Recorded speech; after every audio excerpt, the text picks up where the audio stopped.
E não diferente do que foi observado ao longo de toda a semana, os preços da soja na Bolsa de Chicago, nessa sexta-feira, terminaram o dia bem próximos da estabilidade e no vermelho. Chegaram a subir ao longo do dia, no comecinho do dia, mas voltaram a perder força, aceleraram um pouquinho a perda, foram ali pressionados também pelo óleo de soja, que caiu bastante, mas o mercado foi diminuindo a intensidade da baixa e terminou o dia quase que no 0 a 0 lá no mercado futuro norte-americano. Quem vai nos ajudar a entender esse movimento e principalmente o movimento dos negócios no nosso mercado físico aqui no Brasil, saber como é que tudo está caminhando diante do que está acontecendo lá fora, é o Vitor Caso, consultor de mercado da Venda na Hora Certa. Vitor, seja bem-vindo, meu amigo. É um prazer ter você mais uma vez conosco por aqui, para a gente fechar uma semana que foi morna para Chicago, mas parece que aqui no Brasil as notícias são um pouquinho mais fortes, um pouquinho melhores, né? Boa tarde, seja bem-vindo.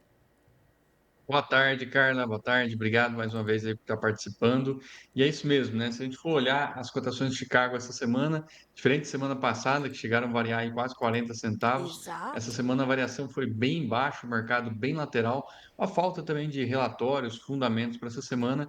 Chicago fecha aí, por exemplo, o contrato de maio com 6 centavos de queda na semana. Muito pouco aí, essa queda praticamente refletindo a queda de hoje, puxada aí pelo óleo de soja.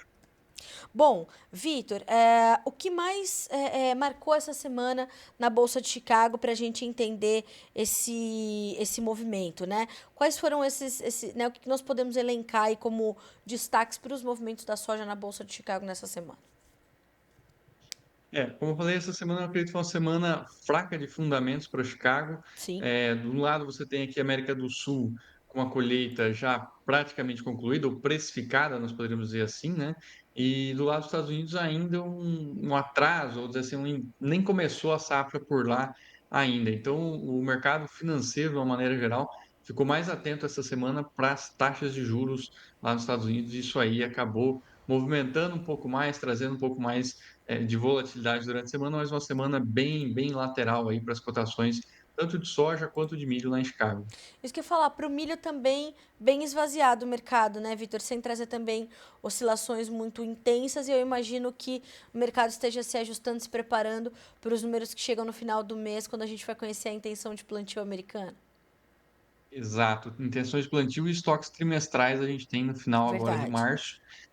O fórum ele antecipa, né? O fórum que saiu no final de fevereiro, o Fórum Outlook, ele antecipa qual vai ser a área de plantio, mas ele é uma pesquisa mais informal, o mercado ele não precifica essa informação tão fortemente como agora esse relatório de 31 de março de intenções de área de plantio, ele é um relatório que tem um peso maior para o mercado, apesar de já termos uma prévia, né, que deve reduzir soja e aumentar a área de milho, mas é esse relatório do final do mês que o mercado fica atento. Depois, lá em 31 de junho, é que a gente tem também as áreas definitivas, né, de área de soja e milho, e com isso também o mercado costuma tomar um direcional maior aí a partir de 30 de junho, de acordo com o que efetivamente foi plantado. Isso pode mudar ainda daqui para frente, por mais que é um dado importante no final do mês, mas tem condição climática, né? O produtor americano ele gosta mais de plantar milho, ele tem uma aptidão maior por milho.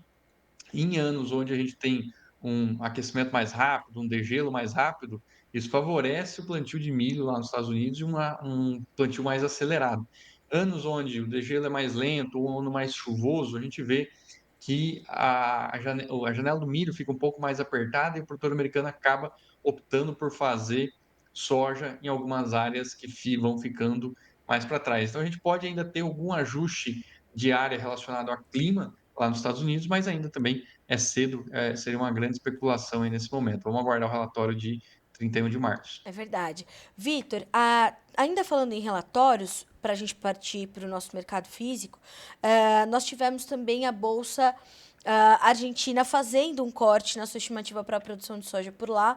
E embora isso tenha acontecido, a Bolsa de Rosário, né, nós temos ainda essa lateralização em Chicago. Me parece que o mercado já absorveu, mesmo que quase na sua totalidade, o tamanho da safra argentina. Teve o corte, mas o impacto foi limitado, né? Já, esse corte não foi tão sentido e Sim. vale lembrar também dois pontos, né? A Argentina ela é um grande exportador de farelo e óleo, então esse é um ponto que acaba 1 milhão de toneladas numa escala global, ele não precifica tanto lá em Chicago. Outro ponto também é que o estoque de passagem argentino ele também é um estoque grande. Então, esse 1 milhão de toneladas ele pode ser considerado absorvido dentro desse estoque de passagem. E querendo ou não, também o mercado financeiro, os traders, eles precificam muito mais as informações que vêm lá do SDA, de oferta e demanda, do que efetivamente os dados aí que a Conab divulga, do que a bolsa de grãos lá da Buenos Aires divulga. Então, esses dados eles são importantes, né? O mercado vai se ajustando, mas 1 milhão de toneladas para lá e para cá, nesse momento, acaba que não foi sentido pelo mercado nas cotações durante essa semana. Vitor, um outro fator que também, ao contrário da soja, que teve mais lateralizada, teve muito volátil, foi o dólar.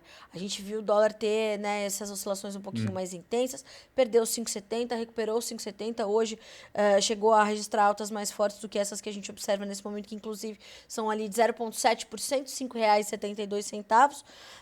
Como é que você, avaliou essa movimentação do dólar para as cotações em Chicago, porque eu imagino que essa alta do dólar possa também exercer alguma pressão sobre os futuros negociados por lá. E, claro, como é que isso impacta na formação de preços aqui para o Brasil e na efetivação de negócios?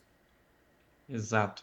O dólar ele vem caindo, né? Vinha caindo aí desde o dia 11 de março, desde terça-feira, semana passada, muito com a influência ou expectativa de a taxa de juros que nós teríamos aqui no Brasil e lá nos Estados Unidos nessa quarta-feira, dia 19. Então, o dólar veio caindo, semana passada fechou a semana aí praticamente nos mínimos, né? Na verdade, essa semana agora se a gente for ver aqui, a gente atingiu de fato a mínima do dólar na quarta-feira, dia 19, e o mercado físico ele veio também acompanhando. A gente viu que a queda do dólar, né, na contrapondo à queda do dólar, a gente viu os prêmios se fortalecendo para manter o preço, porque o produtor não está vendendo quando soja cai e isso força aí os compradores, né, força a paridade de exportação a aumentar prêmios, e é o que a gente viu nessa semana, os prêmios aí ficando extremamente positivos no Porto, principalmente olhando em Paranaguá, e isso tudo fortalecendo o preço do mercado físico. Então a gente vê prêmios aí, por exemplo,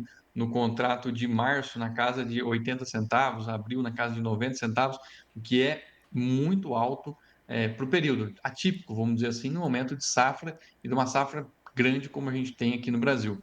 Fato que o mercado vinha morno no começo da semana e começou a melhorar o ritmo de negócios aí entre ontem e hoje com a recuperação do dólar, né, e com esses prêmios que também se mantiveram mais firmes. E quando a gente fala de melhora no ritmo dos negócios, a gente consegue mensurar, Vitor, quanto a gente comercializou essa semana, quanto o Brasil vendeu de soja essa semana, onde esses negócios estavam localizados, ou quando a gente olha, como é que a gente pode registrar a comercialização dessa semana?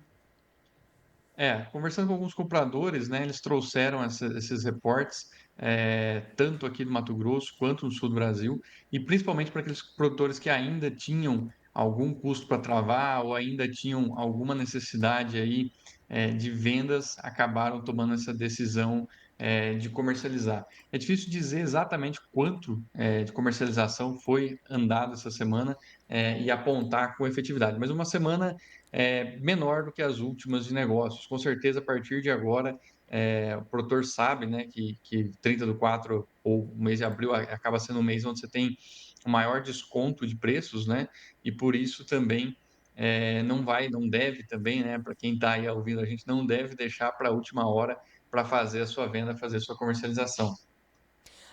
Vitor, como é que você tem avaliado esse comportamento dos prêmios?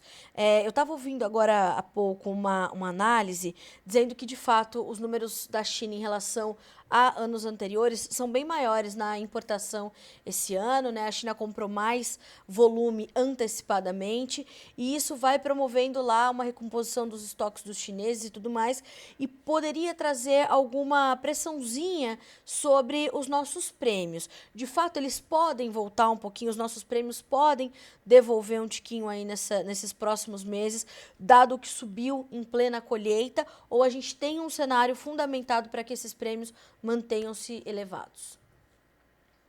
Quando a gente olha a curva de prêmios aqui para abril, maio, junho para frente, ela está uma curva positiva de prêmios. Então, julho também, agosto, cada mês a gente vê os prêmios pagando um pouquinho a mais quando a gente olha para o mercado de soja. O mercado de milho ele tem um movimento um pouquinho diferente, né? Ele está mais alto agora, tem aquela questão de sazonalidade e depois ele volta a subir. Fato que o comprador, o chinês, né, ele aprendeu a comprar soja. Nos últimos anos eles têm um estoque, uma relação estoque-uso mais de 30%, então eles fizeram um estoque de passagem bem feito. E também, né, se a gente for fazer uma retrospectiva, antes do Trump assumir lá nos Estados Unidos, os chineses, antes mesmo da eleição, eles deram lá um perdão para importação de soja dos Estados Unidos até dia 20 de janeiro, se eu não me engano, que era ali próximo da posse, seja lá quem fosse o presidente, eles não sabiam, mas eles aceleraram as compras de soja lá no ano passado, já Verdade. se preparando para que seria uma possível guerra comercial que a gente está vendo está acontecendo hoje. Então, a demanda ela deve continuar firme enquanto a gente tiver esse conflito comercial, essas tarifas ocorrendo. O mercado pode mudar essa questão de prêmios caso um acordo comercial traga uma obrigação da China de comprar soja ou talvez de comprar volumes significativos lá nos Estados Unidos. Mas isso ainda não está no radar. A gente viu também frete marítimo subindo aí em março, refletindo essa demanda maior de soja do Brasil, essa busca maior por soja aqui no Brasil. Ainda esse não é o cenário, tá? Vitor, que momento é esse, que cenário é esse para o produtor brasileiro que está te ouvindo e tomando decisão? É hora de vender e continuar aproveitando, principalmente esses prêmios ainda altos, com esse Chicago, nesse chove não molha, não sabe se decide, o dólar voltando a acelerar um pouquinho frente ao real. Que momento é esse? Eu sei que é pergunta de US$ 1 milhão, porém, vamos fazer para Sim. quem eu sei que tem a resposta. Não, o objetivo nosso aí é que o produtor venda na hora certa É sempre, isso né? Então, mesmo. o que que a gente pensa, né? Sempre pensar com uma cabeça de estratégia. Acertar se o mercado vai subir ou vai cair, igual você falou, US$ 1 milhão, essa pergunta, né? Mas a gente tem que olhar para dentro da fazenda, porteira para dentro nesse momento e entender como que está a questão de fluxo de caixa. Tem possibilidade de segurar mais 2, 3 meses essa soja? Como é que fechou a colheita? Qual foi a produtividade? Para daí sim também tomar essa decisão. Hoje, com esse juro alto que a gente tem também, vale analisar a questão do custo de carrego desse produtor. Então, o produtor que paga a taxa de recepção no armazém, paga a quebra técnica, paga a armazenagem, ele também está pagando o custo do dinheiro que está lá, que soja no armazém não paga juro.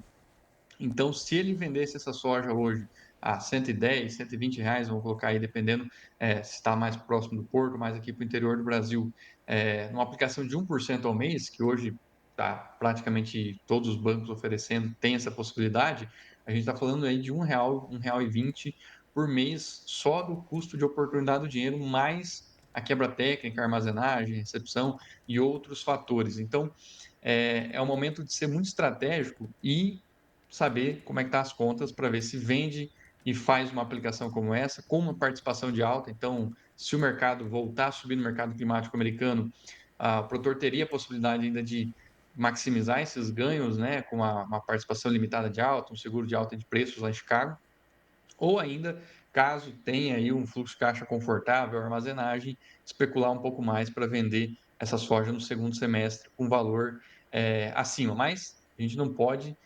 esquecer aí de estratégia e simplesmente apostar que a soja vai subir, né? Aí vira muita especulação, ter planejamento, estratégia, e cada caso é diferente, né? A gente vê as diferentes realidades, falando dos produtores aqui, tanto no Cerrado quanto na região sul, cada situação aí é um pouco diferente. E, Vitor, é interessante que por mais que seja diferente para todos os produtores nesse momento e para cada produtor, é possível perceber que, de fato, né, essa melhora no ritmo da comercialização reflete justamente essa gestão melhor que o produtor vem fazendo. E você tem trabalhado, Sim, inclusive, em ajudar o produtor a fazer um diagnóstico da comercialização, que eu acho que é o fundamental. Nenhuma safra vai ser igual a outra, a estratégia não pode nem ser igual à do mês passado, né, Vitor? Se a gente olhar para a sim, estratégia do mês passado, já não dá para ser a mesma dessa, porque nós temos agora uma Selic de 14,25% ao ano. Isso impacta diretamente nas estratégias de venda, de carrego, o custo para carregar essa soja, essa quebra técnica, tudo vai ficar mais custoso e aumentou o custo de produção da safra 25/26, né, meu amigo? Então, tudo tá conectado, né, Vitor? sim.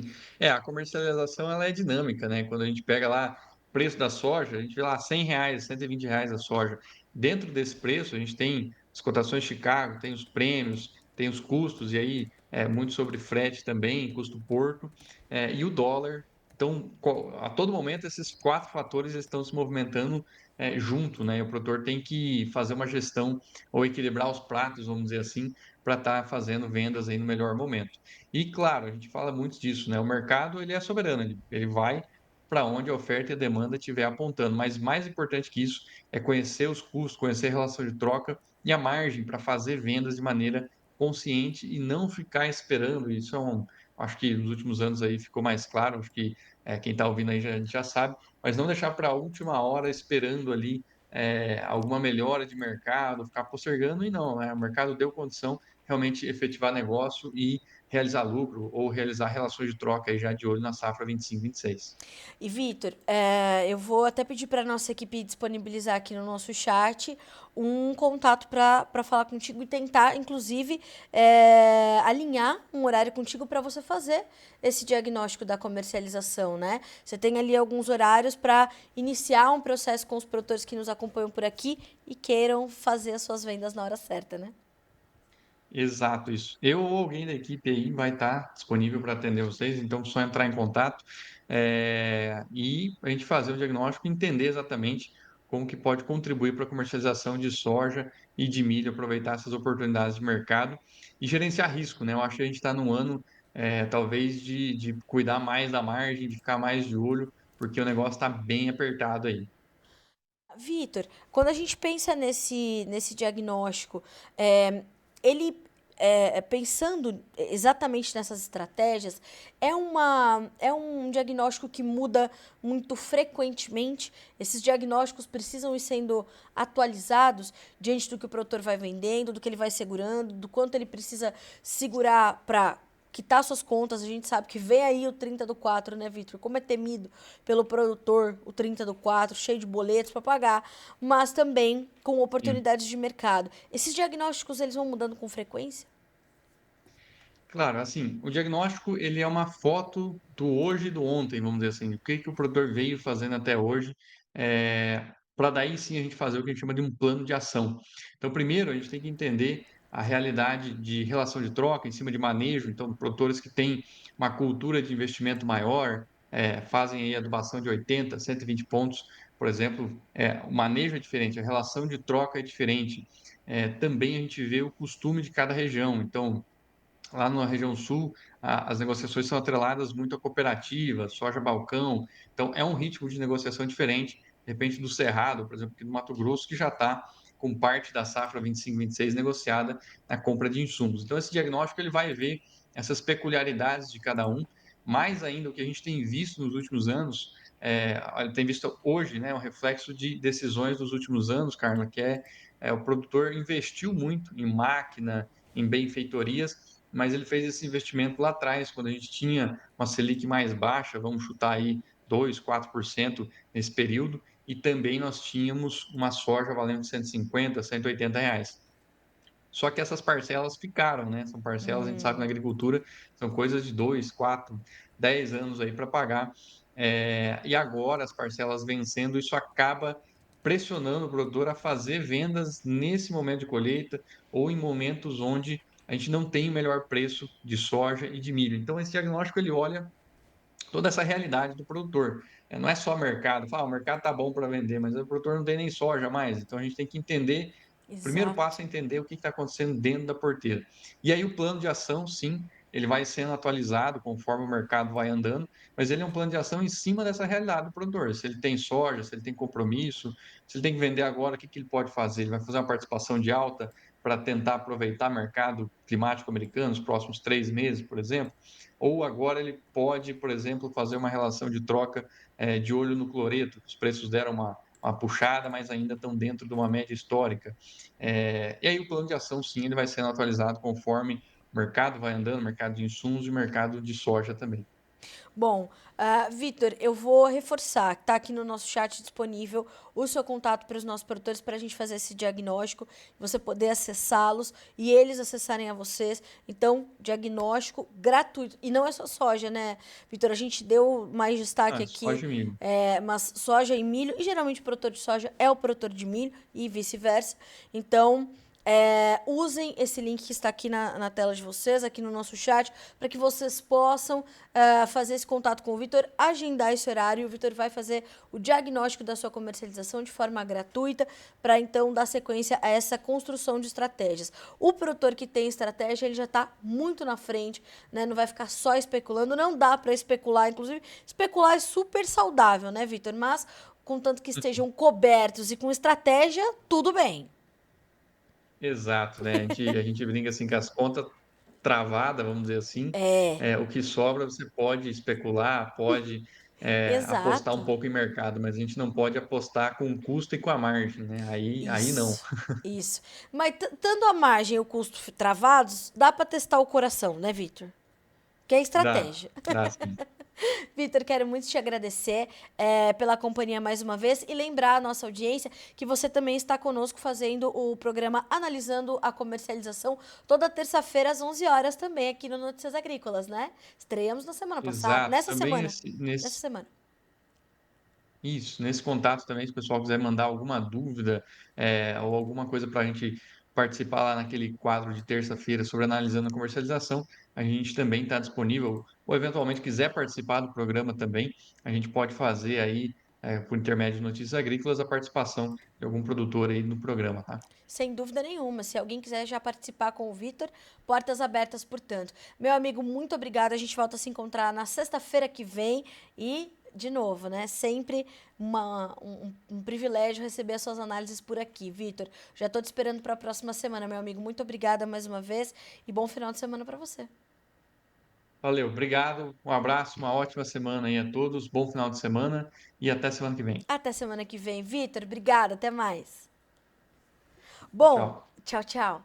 Bom, senhoras e senhores, reforço, está disponível para você o link aqui. Você vai perder um diagnóstico gratuito da sua comercialização? Com certeza não. Então, clica nesse link. Você vai para um ambiente onde você vai ali tratar alguém da equipe do Vitor, já vai te acolher para marcar esse horário para fazer o diagnóstico dessa comercialização. De novo, hein? O tamanho que tem o Brasil hoje não compete mais termos produtores que não têm uma comercialização consciente. E o Vitor vai te ajudar nesse processo. Afinal, é venda na hora certa, tá bom? Bom, 16 horas e 37 minutos. Vamos ver como é que já fecharam as cotações da soja, do milho e do trigo lá na Bolsa de Chicago nessa sexta-feira. Números na tela para você acompanhar. A soja fecha no vermelho, maio 10 dólares e 900 por bushel, o julho 10 dólares e 21, o agosto 10 e 16 e o setembro 10 dólares e 3 centavos por bushel, as perdas de pouco mais de 3 pontos nos contratos mais negociados. Preços do milho agora. No milho, também fechamento negativo, perdas que variaram de 2 a 4 pontos e 75.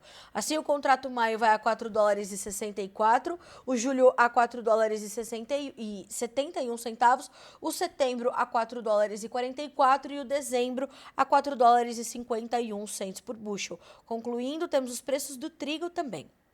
No trigo, leves ganhos. O maio fecha com 5 dólares e 58, subindo 1 ponto. O julho, 5,74, mesmo ganho. Mesma alta para o setembro, que fecha com 5,91.